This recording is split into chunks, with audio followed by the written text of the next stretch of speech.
Hitch is a truncated bone superiorly bounded by the clavicle, anteriorly by the sternum, is made up of the manubrium, body of sternum, and the xiphoid process.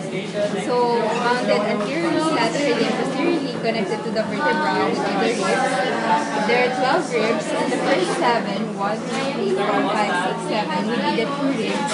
It is directly connected to the sternum.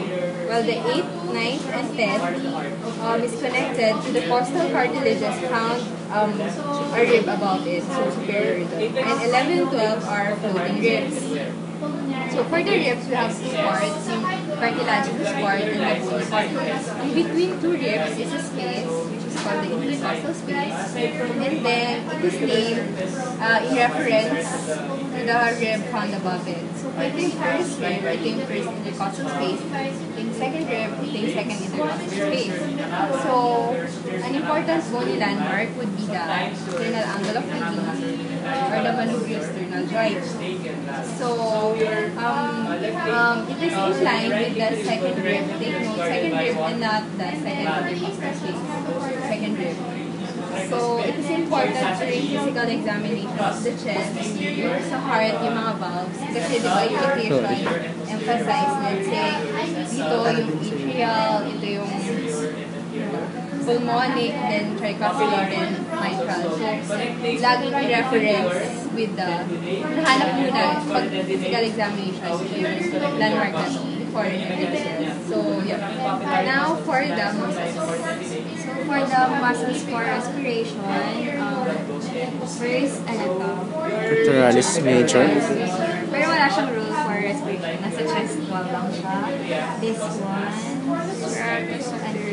innervated by the lungs. Long thoracic nerve. When damaged, causes Winging of the scapula. Pero nandito lang siya sa chest wall. Wala silang rule in respiration. So, what's the major inspiratory muscle? The next major External. inspiratory muscle will be the External intercostal, wherein the fibers are oriented medially, so posterior. And it elevates the ribs. External elevates. So, next muscle would be the Internal intercostal. Yung fibers naman niya oriented laterally, so palabas. So, when the fibers of the internal intercostals and the external intercostals are perpendicular to each other. And yung function naman ng internal intercostals, those the 4 or 5, 4 to 5 internal intercostal connected to the costal cartilages elevates the ribs. Thus, the more lateral and posterior portion na connected sa bone cord would depress the ribs naman. And it is active during respiration.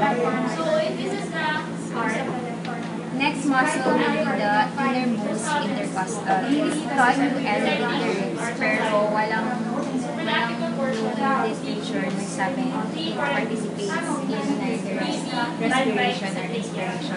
So yung fibers naman niya oriented, lateral, like so the last muscle will be the Transversus thoracic, wherein the insertion is in the lower border of the ribs.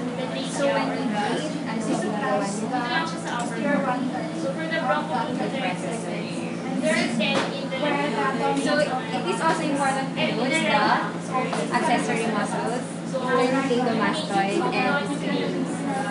So during respiratory distress, ginagamit ka ng patient in respiratory distress. So pag nag-pee kayo, the patient is in respiratory distress, using their accessory muscle, yun lang. So to sum it up, ano yung mga respiratory muscles? External intercostals, diaphragm. And the expiratory muscles. Internal intercostal. And the abdominal. Because ano din, important din, during active respiration lang ginagamit yung External. The more oblique and laterally located internal intercostals during active lang siya. So pag normal breathing, during expiration, elastic recoil ng lungs and lungs. I'm sorry, this elevates while this depresses.